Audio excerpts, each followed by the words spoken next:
apa kabar? Gue Sarah Kristiana. Hari ini gue pengen ngomong masalah seseorang yang ngehubungin sesuatu apa-apa mistis, apa-apa ada setan lagi disalahin, kasihan banget ya setan gitu.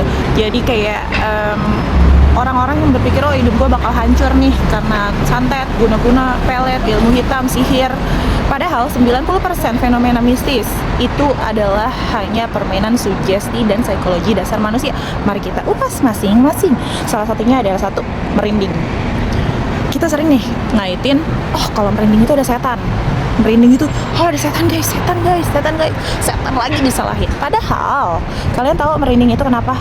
Merinding itu adalah salah satu reaksi sistem saraf somatik kamu yang mendeteksi kalau kamu itu cemas, tubuh kamu tuh tegang, kamu takut, tubuh kamu tuh kayak ngedeteksi ancaman atau kecemasan. Itu akhirnya merinding, bukan karena ada setan, tapi karena ada pikiran. Yang kedua, kamu percaya, oh kalau gue dikirimin santet, hidup gue bakal hancur berantakan. Kamu percaya hal buruk akan terjadi. Otak mengeksekusi dan tubuh kamu dan mental kamu ikut rusak. Kenapa? Yang salah itu bukan santet, tapi yang salah itu keyakinan kamu sendiri. Kenapa percaya sama santet? Itu nggak ada, itu cuman sugesti manusia aja, manusia zaman dulu. Kita hidup di zaman modern udah nggak ada santet, guys. Oke? Kamu pernah nggak ngerasa, kok gue kayak ada yang ngikutin di belakang? Kok kayak ada bayangan yang ngikutin? Jangan-jangan ada setan? Jangan-jangan ada jangan-jangan gitu aja terus. Kamu tahu itu tandanya hypervigilance di otak kamu meningkat di saat kamu lagi ngerasa takut. Dan otak kamu tuh mulai ngarang suara, ngarang visualisasi makhluk astral, kuntilanak, pocong, genderuwo, kolor hijau. Padahal kalian sendiri pernah gak sih aslinya ngeliat? Pernah gak coba? Enggak kan? Itu tandanya reaksi neuropsikologi, bukan salah makhluk astral. Lagi-lagi jangan nyalain si setan, kasihan setan hidupnya disalahin mulu. Ini nih yang seru. Pernah gak mikir, kok dukun bisa tahu ya hidup gue? Kok dukun bisa nebak ya hidup gue itu kayak mana? Kalian tahu apa yang dilakuin dukun? Mereka pakai cold reading and mind reading. Itu kenapa banyak dukun itu diem dan mendengarkan. Dan kita sebagai klien cop-cop nih, dia cuma ngebalas aja, oh kayak gini, cuma ngebalas omongan kamu, bukan karena kamunya dia nggak bisa nebak. Sebenarnya nggak bisa, emang lo nya aja banyak cerita. Bukan kekuatan gaib, mereka cuma pandai membaca bahasa tubuh. Jangan mau dibohongin, mereka pintar ngebaca bahasa tubuh, pola emosi, sangat detail. Itu kenapa kebanyakan dari dukun mereka diam mendengarkan. Dan kita nih baru datang tiba-tiba, aduh tolong ini harus kayak gini nih, kenapa ya hidup gue tuh susah banget, ya ampun, tolong mbah dukun, tolong obati pasiennya. Kalau pasiennya kayak aku, kamu mau apain mbak dukun? Pertanyaan selanjutnya, pelet itu nyata apa enggak? Oke, ya gue kasih tahu satu lagi, pelet itu nggak ada. Yang nyata itu, 1, efek sugesti, 2, trauma emotif, 3, ketergantungan sosial, ketergantungan emosional, salah gue.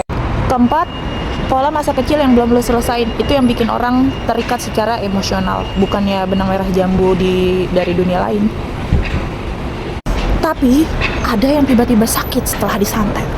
Udah cek kemana-mana, segala rumah sakit, semua rumah sakit itu hasilnya nihil. Tapi gue sakit, pasti gue udah santet. Salah, sekali lagi salah. Itu tandanya kamu itu tandanya psikosomatis berat. Oke? Stres yang berkepanjangan, depresi, imun turun, badan kamu ambruk, dan tubuh kamu ngikutin cerita yang kamu percaya. Santet. Intinya, klinik itu adalah sugesti plus psikologi dan ketakutan yang dipupuk sejak kamu kecil. Dan klinik itu bukan gaib. Kalau kamu berani melihat dari kacamata ilmiah, semua yang mistis itu retak. Yang tersisa itu cuman pikiran manusia yang belum bisa dipahami dengan benar.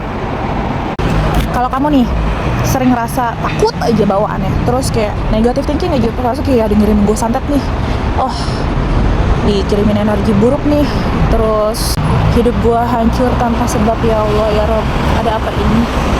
Ngerasa diikutin sesuatu, ngerasa tertekan, itu tandanya trauma masa kecil kamu belum diselesain.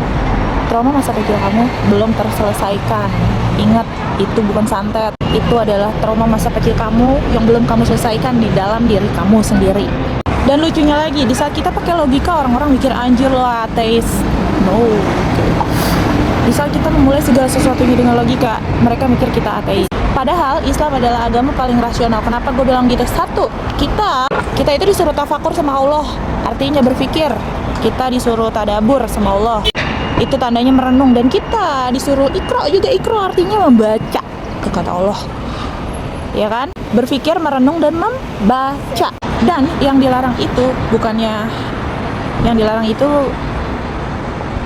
bukannya berpikir, tapi menuhankan kebodohan. Saya muslim, saya bukan ateis, tapi bedanya saya beriman tapi sambil berpikir, bukan dipercaya dan membabi buta.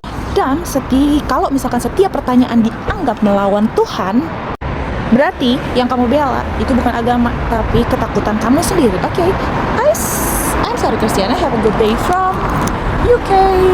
Bye-bye.